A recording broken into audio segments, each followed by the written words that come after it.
ఒక్క పార్టీ కూడా మోడీ గారికి బీజేపీకి వ్యతిరేకంగా వైసీపీ అయినా టీడీపీ అయినా జనసేన అయినా ఒక్క పార్లమెంట్ మెంబర్ కూడా ఇది అన్యాయము అని ఒక్కరు కూడా చెప్పలేదు. పోలవరం ప్రాజెక్టుకు ఇవ్వాల్సిన డబ్బుల్లో 83,000 కుటుంబాలకి R&R మిగిలించుకోవడానికే మోడీ గారు ఇంత పెద్ద అన్యాయం చేస్తున్నారు. అయినా మోడీకి వ్యతిరేకంగా బీజేపీకి వ్యతిరేకంగా మాట్లాడే దమ్ము ఏ ఒక్క పార్లమెంటరీయన్కి లేకపోయింది. పోలవరం ప్రాజెక్టు అలా నాశనం చేస్తుంటే రాజధాని పూర్తి నిర్మాణం కేంద్రం బాధ్యత అన్నది ఆంధ్ర రాష్ట్ర ప్రజలకు విభజన హక్కుల్లో ఒకటైతే ఇప్పుడు మోడీ గారు ఆంధ్ర రాజధాని కోసం 11 సంవత్సరాలుగా ఏమి చేయకపోగా ఇప్పుడు ఇస్తున్నారు అప్పులు.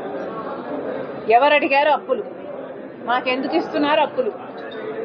మాకు నిధులు ఇచ్చి రాజధాని కట్టాలి అన్నది మీ ఒప్పందం అయితే న్యూఢిల్లీని తలపించే రాజధాని కడతామని మోడీ గారు ఎలక్షన్ల ముందు చెప్తే మరి ఆ మాటలన్నీ ఏమైపోయినాయి? మాకు అప్పులుగా ఎందుకు ఇస్తున్నారో మోడీ గారు ఒక్క సమాధానం కూడా చెప్పలేదు. పోనీ విశాఖ స్టీలుకు సంబంధించి ప్రైవేటైజ్ చేయబోము, ఈ నిర్ణయాన్ని సంహరించుకుంటున్నాము అని ఒక్క మాట కూడా చెప్పి వెళ్ళలేదు.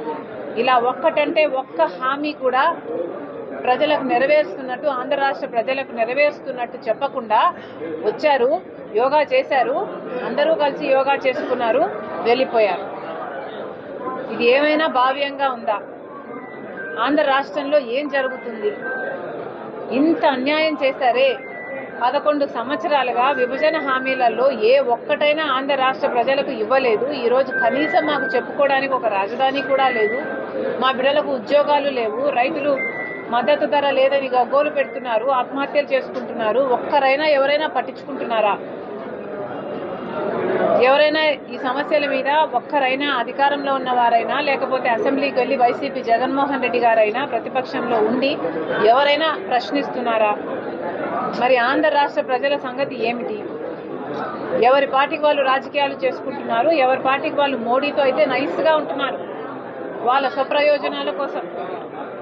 జగన్మోహన్ రెడ్డి గారు కూడా ఒక్క మాట కూడా మోడీకి వ్యతిరేకంగా ఈ రోజు వరకు అధికారం పోయినాక కూడా మాట్లాడటం లేదు.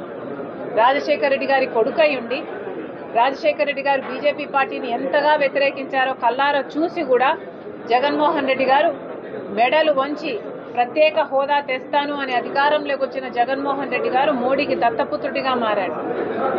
అప్పటి నుంచి ఇప్పటి వరకు మోడీతో అక్రమ పొత్తే పెట్టుకున్నారు. ఇక చంద్రబాబు గారు, పవన్ కళ్యాణ్ గారు అయితే ఏకంగా కూటమే కట్టారు. రాత్రి పడ్డ గోయిలోనే మళ్ళీ పగలు పట్టడానికి సిద్ధపడ్డారు. ఇంతకుముందు టర్మ్లో